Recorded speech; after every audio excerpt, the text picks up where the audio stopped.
Alytaus gidas – populiariausias portalas Dzūkijoje.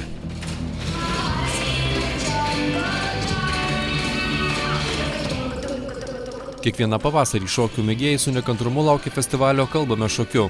Šiuolaikinio šokio propaguotojos Aušros Ulevičiūtės rengiama šokių šventė tapo tarptautinė ir vyksta jau 5. kartą.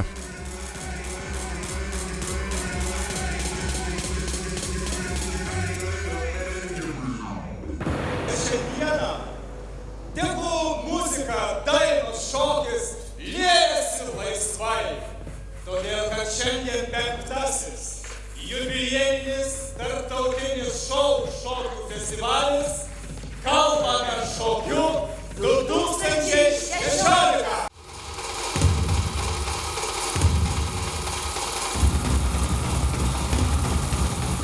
Teatralizuotame judesio, emocijų ir muzikos renginyje šiais metais dalyvavo per 100 šokėjų iš Lietuvos, Baltarusijos, Lenkijos ir 14 000 kilometrų nukakę įvairių šokio žanrų pasaulio čempionai iš Pietų Afrikos.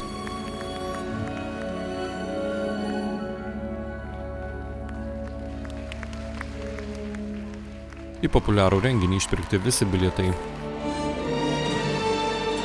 Žiūrovai galėjo ne tik stebėti šokių pasirodymus, scenoje buvo galima išvysti Aistę Pilvelytę,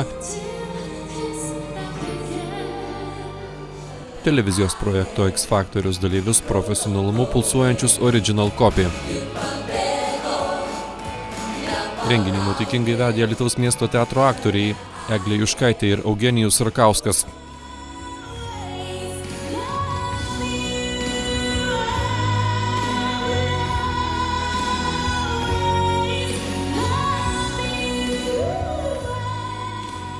Vis tik šiametėje šokio šventėje daugiausia simpatijų sulaukė 3 Pietų Afrikos atstovai. 13 kartų pasaulio įvairių šokių čempionė Michaela Tot, Kalanas Bodenhorstas ir Haupas Mamainė. Tituluoti šokėjai sužavėjo publiką nuoširdumu ir įspūdingais šokio elementais.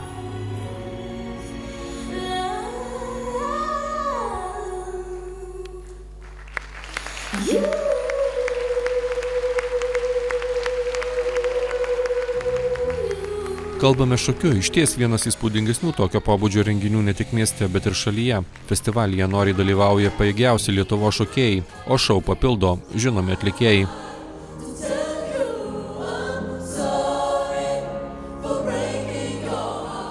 Ne veltui praleistas laikas, labai smagu ir aš dėkoju organizatoriams, kurie jau eilę metų organizuoja tokį puikų renginį ir atlieka didelį darbą.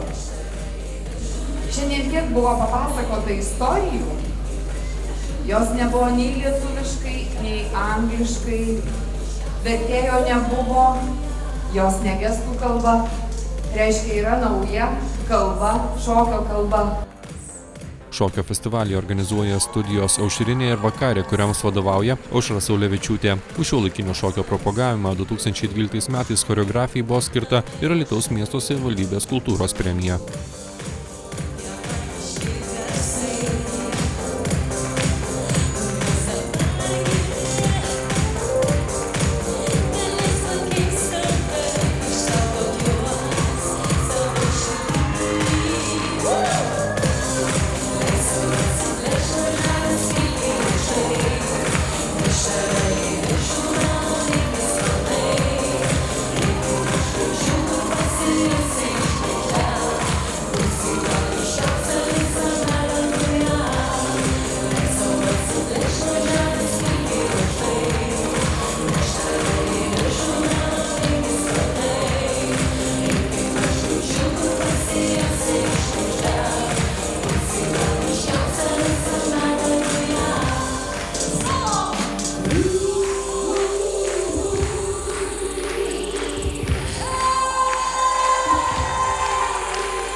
kitas populiariausias portalas Dzūkijoje.